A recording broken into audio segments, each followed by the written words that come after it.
Alright, hello everybody, welcome back to another video, and today I'm going to be showing you guys the game between Caruana and Maxime, which just happened today in the FIDE Candidates tournament.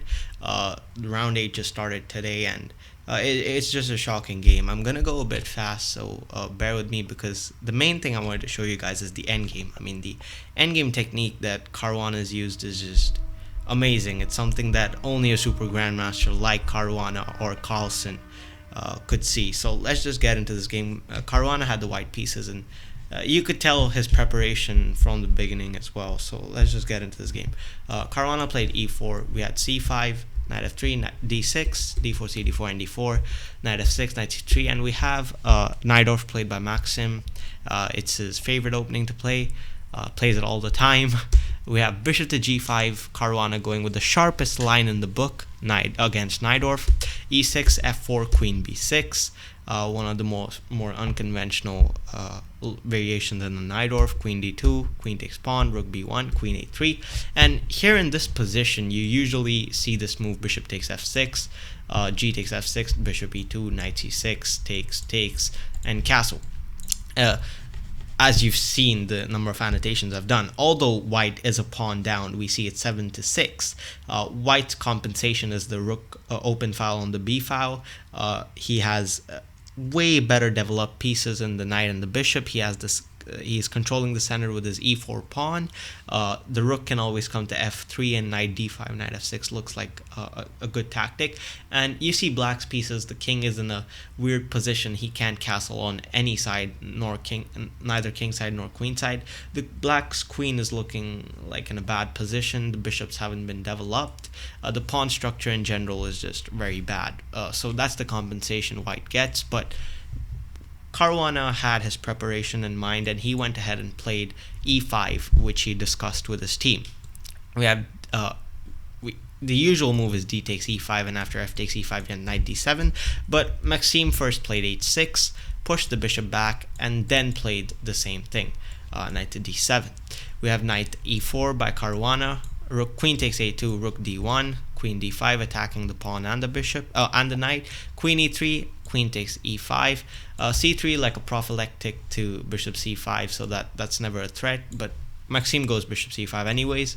We have bishop to g3, queen d5, and here the correct move according to the engine was bishop d6. After bishop d6, knight b5, after queen c6, knight takes d6, and white is seemingly in a good position.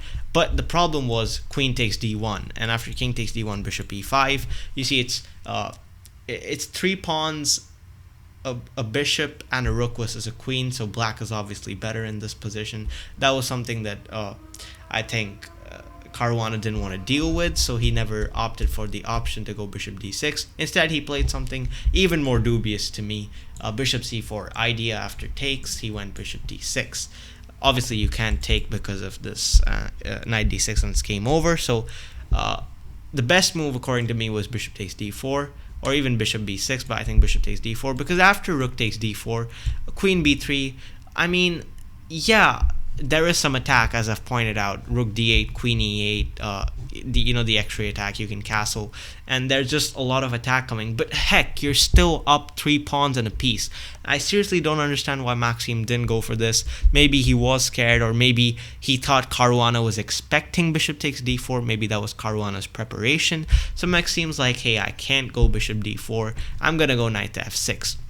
Caruana's like, okay, that's fine by me. He takes c5, we have knight d5, queen e5 attacking g7, rook g8, knight takes e6, which is probably the best move in this game, if you don't count the excellent maneuvering he did in the end game.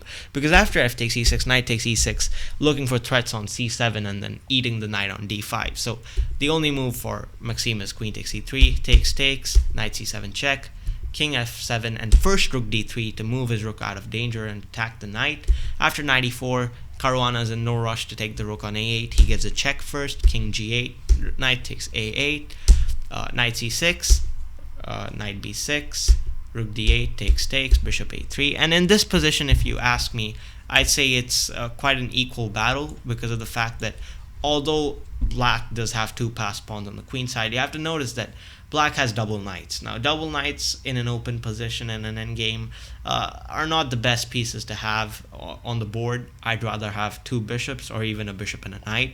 So keeping that in mind, I'd say it's a pretty equal position, and you'll see exactly why this double knight comes to haunt Maxime later on.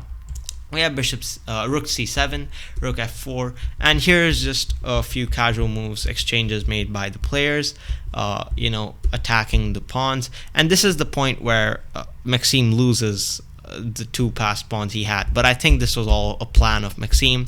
He thought he could get away with the draw here, because after rook c6, knight c6, we have a series of moves which leads to Maxime losing his a pawn as well. And this is the position, guys, I really want to talk about. This is the reason why I sped through all the other moves.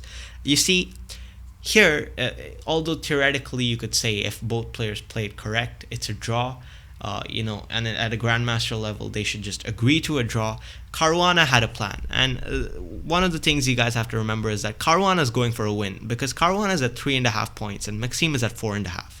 Maxime's unbeaten, so Maxime's pretty happy with a draw here, but Caruana is on the attack. He's on the offensive, and he wants to win games because he wants to be the candidate champion.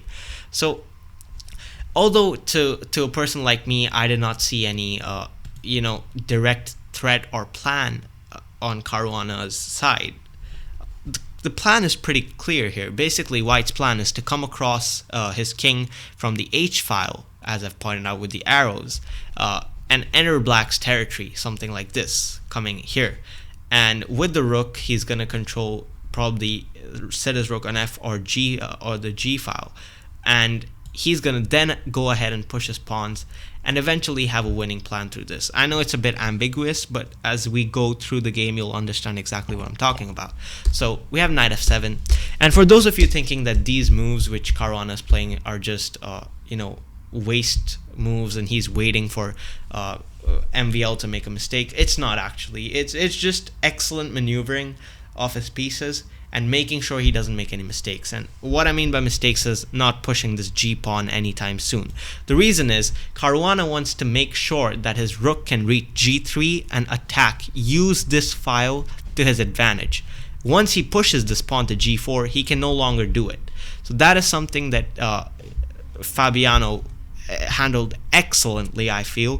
He made sure he does not play G4. And you see these little maneuvers that are happening. As I pointed out, King G4 is played to go King H5, but King G6 stops him here. And one of the reasons why King H4 check doesn't work is because of King H6, and there's no entry to the king. So somehow White has to reach this position where King F7 is forced, and then it's pretty much winning for White. And that is exactly what Caruana does. So right now he goes King F3, King F7, King E4.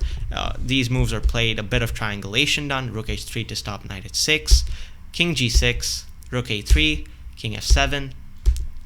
And now you see King G4 works. The reason why you cannot go King G6 is because King H4, now King H6 is not possible because of the knight. You have to go back.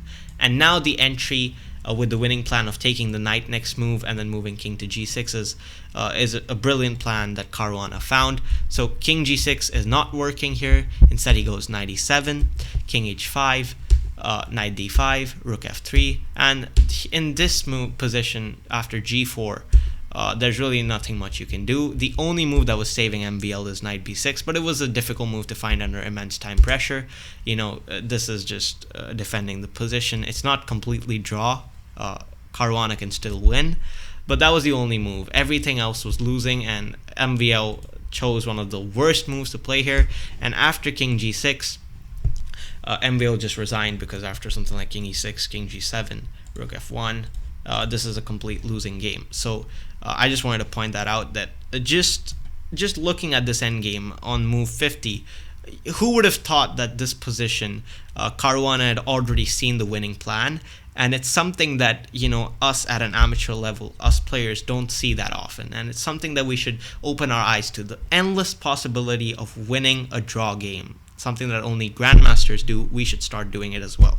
Anyways guys, that was it from me for the video. If you guys enjoyed the video, make sure you hit the like button, subscribe, comment down below if you have any suggestions, and I'll see you all in the next one. The Candidates tournament is something you should look out for. Very interesting games. Bye for now.